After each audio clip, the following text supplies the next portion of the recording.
us that Iran has declared 40 days of national mourning and they have announced 7 days of a public holiday as well, now that Iran's supreme leader has been killed in the airstrikes. His office was attacked. He was there, is what we are learning. His daughter, son-in-law and other family members have also been killed. And now a confirmation that is coming from Iran's Revolutionary Guard.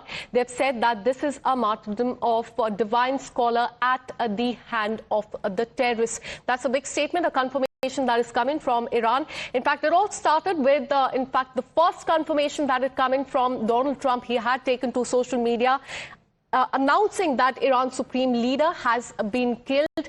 Then another Israel official confirmed this. As far as Israeli Prime Minister is concerned, he hinted at many signs, as he said, at in fact, Iran's supreme leader is no longer alive. And now just a while back, a confirmation that is coming from Iran that in fact Iran's supreme leader has been killed in the airstrike. And now we're learning, as far as Iran is concerned, they have declared a 7-day of public holiday as well.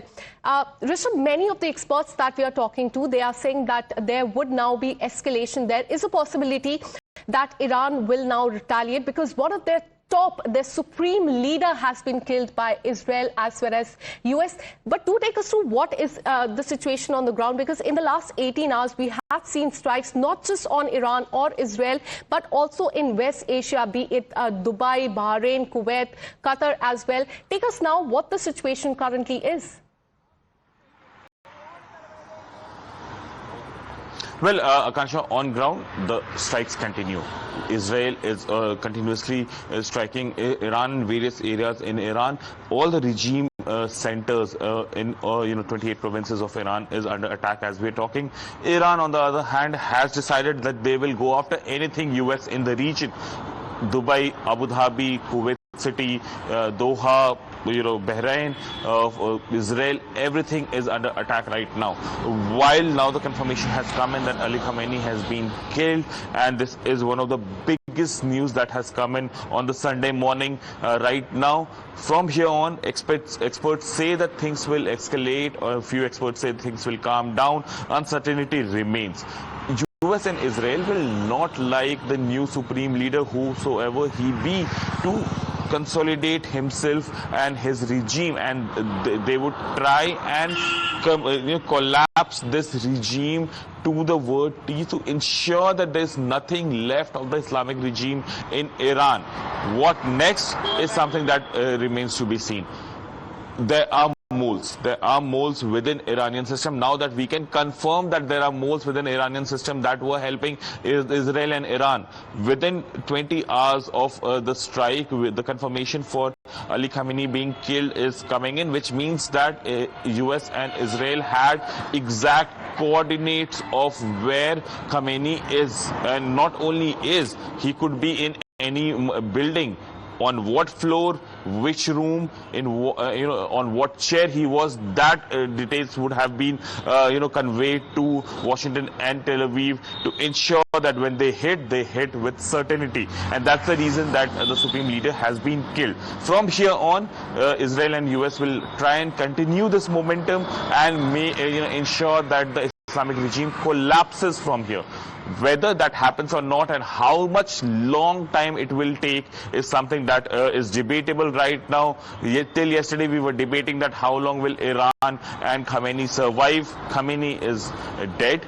Now, the new supreme leader, we might not know who that person is, as a senior colleague Shinjar was also pointing out. But the supreme leader would have taken over. The succession plan was always in, and for this very hour, the succession plan was made. So now, as we are talking, the new supreme leader would have taken over. How and what his doctrine for West Asia would be is something that is not known.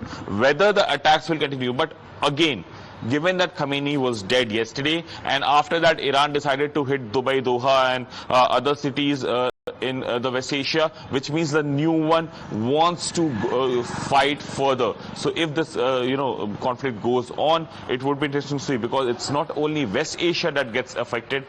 Everything in the world, travel, tour, fuel, food supply, food chain, critical mineral, everything is right now under a question mark because of this conflict.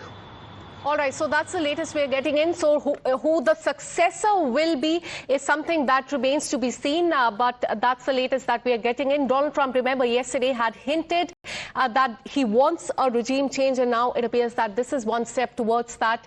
Now that Iran's supreme leader has been killed in this strike that we can see. In fact, those are the visuals on your screen of the chaos in West Asia as well. Several areas there, several countries have been attacked as well. Let me go across to author RSN Singh. Thank you so much for connecting with us. Donald Trump yesterday hinted that he wants a regime change. Now that Iran's supreme leader has been killed, it appears that it's a one step towards that, but a lot remains to be seen. What really happens over the next few hours, few days, whether there will be escalation in the war between these three countries, whether there will be a change in succession as far as the countries there is also concerned. Your take on this? Good morning. In all probability, I suppose the de-escalation process will start now. The regime has been decapitated, I would say. The mantle of leadership was to be passed to his son. How effective he is, I have my doubts. But this is a huge, huge blow, to the revolutionary regime which assumed office in 1979. That was a very fateful year. I know you would recall that was the period when Soviet invasion of Afghanistan took place, and then then this regime took over. Everything happened in 79-80, and now I suppose that West Asia is in the cusp of a big geopolitical churning, I would say. There will be rearrangement of forces. What has happened in Iran? What will happen in Iran in after decapitation? It will have theocratic consequences as well. But, very sad. What sort of world, we are living in. You see how many countries have been decapitated. Recall Saddam Hussein and, Gaddafi. People played football with his head. Then Bashar al-Assad, he had to find shelter in Russia.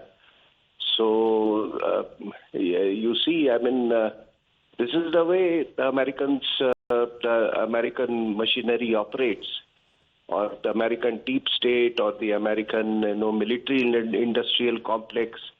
Well, this is a reality. And as far as, consequences for India is concerned, yes, we'll have to reconfigure our relations with them with whatever new regime comes. But given there are no deep civilizational links between India and Iran, we are the ones who I suppose will be the quickest to recover from this regime change there when it takes place.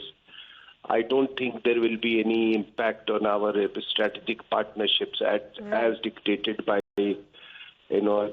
geography and the strategy. I don't think Chabahar port or our other strategic interests will suffer because of any regime change.